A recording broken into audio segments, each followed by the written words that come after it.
तुलसी विवाह की पौराणिक कथा। एक बार शिव ने अपने तेज को समुद्र में फेंक दिया था। उससे एक महातेजस्वी बालक ने जन्म लिया। यह बालक आगे चलकर जालंधर के नाम से पराक्रमी दैत्य राजा बना। इसकी राजधानी का नाम जालंधर नगरी था। दैत्यराज कालनेमी की कन्या वृंदा का विवाह जालंधर से हुआ। जालंधर महाराक्षस था। अपनी सत्ता के मद में चूर उसने माता लक्ष्मी को पाने की कामना से युद्ध किया, परंतु समुद्र से ही उत्पन्न होने के कारण माता लक्ष्मी ने उसे अपने भाई के रूप में स्वीकार किया।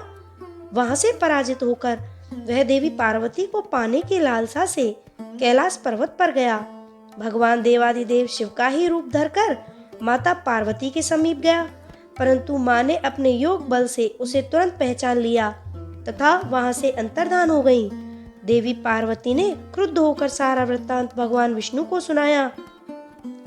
जालंधर की पत्नी वृंदा अत्यंत पतिव्रता स्त्री थी। उसी के पतिव्रत धर्म की शक्ति से जालंधर ना तो मारा जाता था, ना ही पराजित होता था। इसीलिए जालंधर का नाश करने के लिए वृंदा के पतिव्रत धर्म को भंग करना बहुत आवश्यक था।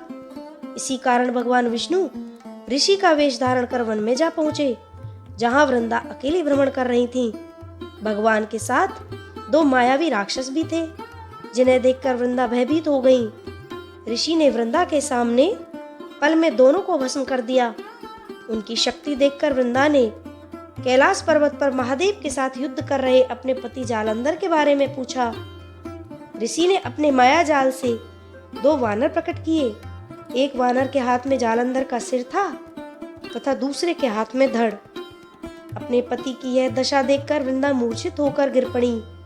होश में आने पर उन्होंने ऋषि रूपी भगवान से विनती की कि वह उसके पति को जीवित करें। भगवान ने अपनी माया से पुनः जालंधर का सिर धड़ से जोड़ दिया, परंतु स्वयं भी वह उसी शरीर में प्रवेश कर गए। वृंदा को इस छल का तनिक भी आभास न हुआ। जालंधर बने भगवान के साथ वृंदा पतिव्रता का व्यवहार करने लगी, जिससे उसका सतीत्व भंग हो गया। ऐसा होते ही वृंदा का पति जालंधर युद्ध में हार गया।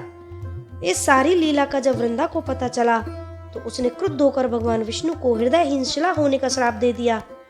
अपने भक्त के श्राप को भगवान विष्णु ने स्वीकार किया और सालिग्राम पत्थर बन गए।